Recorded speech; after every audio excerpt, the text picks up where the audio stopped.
በአረብ ሀገራት መኖር መስራት ወይም ደግሞ ስራ መጀመር ይፈልጋሉ? እንግዲያውስ ይህ ትክክለኛው ቪዲዮ ላንቺ ነው።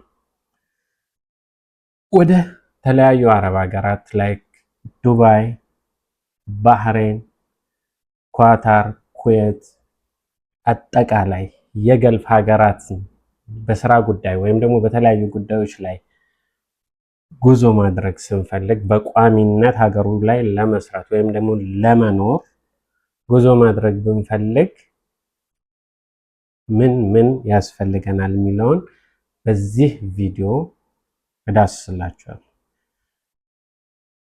ለዚህ ለሰንዱቅ የዩቲዩብ ቻናል አዲስ ከሆናችሁ ቻናሉን ሰብስክራይብ በማድረግ ወደ ቪዲዮ እገባለሁ። በዋነኛነት በየትኛውም የአረብ ሀገራት ስራ መስራት ወይም ደግሞ ከሀገር ወጥተን በአረብ ሀገራት ላይ ለመስራት ወይም ደግሞ የግል ስራ ለመስራት ድርጅት ለማቋቋም በዋነኛነት የሚያስፈልገን ዋናውና ወሳኙ ስፖንሰርሺፕ ነው። ስፖንሰርሺፕ ማለት አንድ ሰው በስሩ በአረብኛው ከፋላ ይባላል። በስሩ ሆነን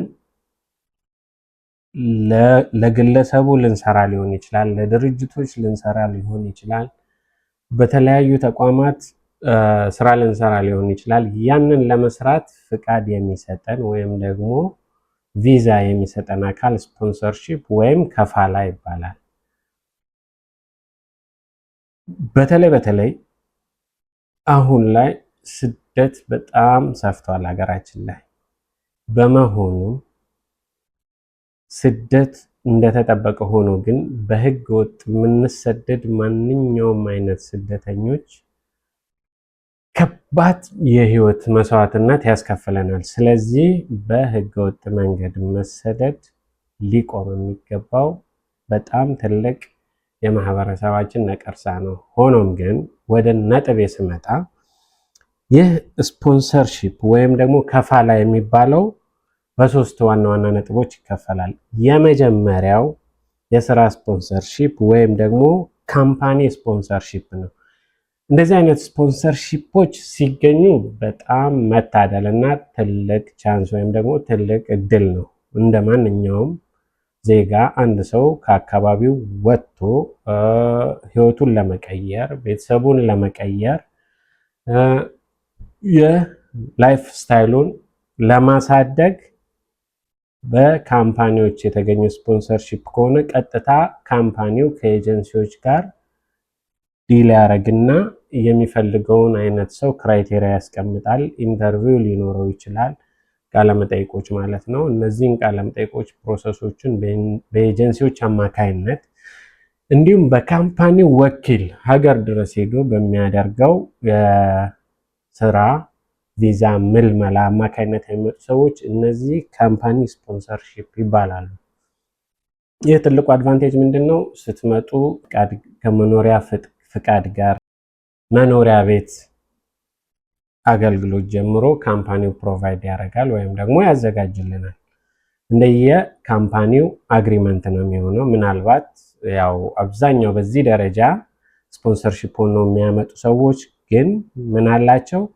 የራሳቸው የሆነ አኮሞዴሽን አላቸው።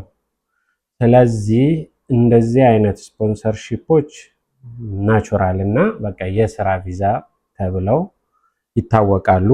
ሁለተኛው ደግሞ የንግድና የኢንቨስትመንት ስፖንሰርሺፕ ወይም ደግሞ ቢዝነስ ፓርትነርሺፕ ነው። ይህ ፓርትነርሺፕ ዲል የሚደረገው ወይ ከመንግስት ጋር ሊሆን ይችላል ወይ ከገቨርንመንት ጋር ሊሆን ይችላል። አሰራሩ ያው በጣም ሰፊ ይዘት ስላለው አሁን እኔ ለያዝኩት ቪዲዮ በቂ ጊዜም ስለማይኖር ይሄንን በሰፊው ራሱን በቻለ የቢዝነስ ፓርትነርሺፕ ስፖንሰርሺፖች እንዴት ነው ዲል የሚያደርጉት፣ በምን አይነት ሁኔታ ምን ክራይቴሪያ አለው የሚለውን በሌላ ቪዲዮ እመለስበታለሁ። የኔ ዋናው ኮንሰፕት እታች ላይ ያለው ወጣት ህይወትን ማሸነፍ ነገ የተሻለ ደረጃ መድረስ ለሚፈልገው አካል የሚጠቅሙ ሁለት አይነት ስፖንሰርሺፖችን ነው ላወራ የፈለኩት እና የመጀመሪያውን ኦልሬዲ የስራ ስፖንሰርሺፕ አብራርቼዋለሁ። ሁለተኛው የንግድና የኢንቨስትመንት ስፖንሰርሺፕ እነዚህ አቅም ያላቸውና እዚህ ሀገር ላይ ስራ ለመስራት የሚፈልጉ ዲለሮች ስለሚሆን የታችኛውን ወይም ደግሞ ኑሮን ለማሸነፍ ከሚታገለው ማህበረሰብ ጋር የሚካተቱ የስፖንሰርሺፕ አይነቶች አይደሉም። ስለዚህ ሶስተኛው ነፃ ስፖንሰርሺፕ ወይም ደግሞ ፍሪ ቪዛ ወይም ደግሞ ፍሪላንስ ስፖንሰርሺፕ የምንለው ነው። ይህ ስፖንሰርሺፕ አብዛኛው የኢትዮጵያ ማህበረሰብ ወደ ዱባይ የሚሆን ወደ ሳውዲ አረቢያ የሚሆን ወደ ተለያዩ ሀገራቶች ከኪሱ ወይም ደግሞ ከቤተሰቡ ወይም ደግሞ ከእህቶቹ ከወንድሞቹ ባላቸው ጥሪት ባጠራቀሙት ብር የሚገዛው የቪዛ አይነት ነው። ያ ቪዛ የሚገዛው ከድርጅቶች ሊሆን ይችላል። ምን አይነት ድርጅቶች ናቸው? ማን ፓወር ሰፕላየር የሚባሉ ድርጅቶች አሉ። እነዚህ ድርጅቶች ቪዛውን በግለሰብ ስም በኮንትራት ስም ያወጡትና ለግለሰብ ይሸጣል። ያ ግለሰብ ወይም ደግሞ የገዛው አካል ወደ ዱባይ ሊሆን ይችላል፣ ወደ ሳውዲ አረቢያ ወደ የትኛውም የአረብ ሀገራት ከሄደ በኋላ ከዛ ካምፓኒ ጋር አግሪመንቱ ምንድነው? በየአመቱ የሚከፍለው ብር ይኖራል ለዛ ካምፓኒ ማለት ነው። ኢቃማው ነው ደግሞ ወይም ደግሞ መኖሪያ ፍቃዱን የሚያሳድስበት ወጪ የሚመለከተው ራሱን ነው። መኖሪያ ቤት የሚመለከተው ራሱን ነው። የኢቃማ እድሳት የሚያስፈልገው የኢቃማ እድሳት የሚመለከተው ራሱን ነው፣ ግለሰቡን ማለት ነው። ከዛ በተጨማሪ ደግሞ ከሀገር መውጣት በሚፈልግበት ሰዓት ወይም ደግሞ ቫኬሽን ወደ ሀገር መሄድ ቢፈልግ ከዚህ ካምፓኒ ጋር የዚህ ካምፓኒ አፕሩቫል ያስፈልገዋል ማለት ነው። አሊያም ደግሞ በሌላ አንግል በግለሰብ ደግሞ ስንገዛ ይህም ተመሳሳይ የስፖንሰርሺፕ ነው። መንግስት ወይም ደግሞ የውጭ ጉዳይ ሰራተኛና ማህበራዊ ጉዳዮች የሚያውቁት እንደ ኮንትራት ቪዛ ማንኛውም ግለሰብ በዚህ ይህንን ቪዛ ገዝቶ ወደዚህ ሀገር ወይም ደግሞ ወደ ሳውዲ አረቢያ ወይም ደግሞ ወደ ዱባይ ሲሄድ ሰራተኛና ማህበራዊ ጉዳይ የሚያውቀው ለዛ አካል ለዛ ግለሰብ በኮንትራት እንደሄደ ነው። አግሪመንቱ የሚፈራ ነው። ነገር ግን እዚህ ከመጣ በኋላ በሁለቱ ስምምነት ወይም ደግሞ ቪዛውን ባወጣው ኤጀንሲ አማካይነት ስምምነት እነዚህ ሁለት አካላት ቀጣሪው አካልና ተቀጣሪው አካል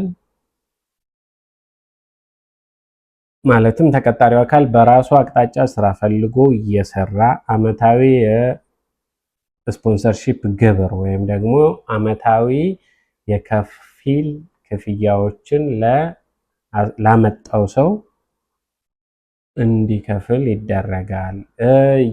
ይህም ደግሞ በተመሳሳይ ወደ ሀገር መሄድ ቢፈልግ፣ ቫኬሽን ቢፈልግ ኦር ፋይናል ኤግዚት ቢፈልግ ከዚህ ካመጣው አካል ጋር ኤግዚት ቪዛ ወይም ደግሞ ኤግዚት ኤንድ ሪኢንትሪ ቪዛ እንዲመታለት አፕሩቫል ያስፈልገዋል ማለት ነው።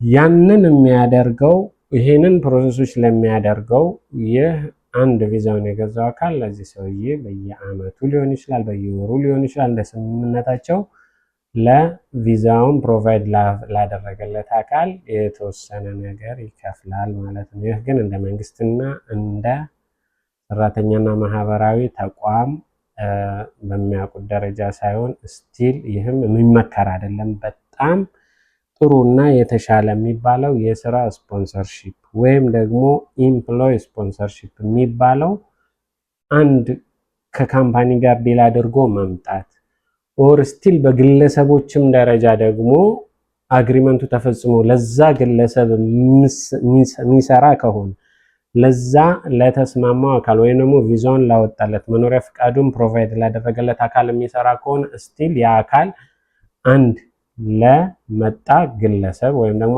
አንድ ላመጣው አካል ወራዊ ኢቃማውን የማስተካከል ተጨማሪ እነዚህ ኤግዚት ሪኢንትሪ ቪዛዎችን ፕሮቫይድ የማድረግ ግዴታዎች አሉበት በሰራተኛና ማህበራዊ ጉዳይ ወይም ደግሞ ኢምፕሎይስ ሌበርስ ሎ የሚል በሳውዲ አረቢያ በሰራተኛና ማህበራዊ ጉዳዮች አማካኝነት ወይም ደግሞ በሌሎችም በዱባይም ተመሳሳይ ነው የሚሆነው በሰራተኛና ማህበራዊ ጉዳዮች አማካኝነት የሚፈረም የስራ ውል አለ። ስለዚህ ብዙ ጊዜ እኛ ገዝተን የምንመጣው ፍሪ ቪዛ ብለን የምንመጣው ስራ ፈልጎ የማግኘት ጫና የኛ ነው። የመኖሪያ ቤት ማዘጋጀት የኛ ነው። እንደገና ደግሞ የኢቃማ ወይም ደግሞ የመኖሪያ ፍቃድ ማሳደሻ የሚመለከተው እኛ ነው። እንደገና ደግሞ ከዚህ አልፎ ተርፎ ኤግዚት ወይም ደግሞ ወደ ሀገር መመለስ ስንፈልግ ያሉ ወጪዎችን የሚመለከተው በአጠቃላይ እኛን ነው።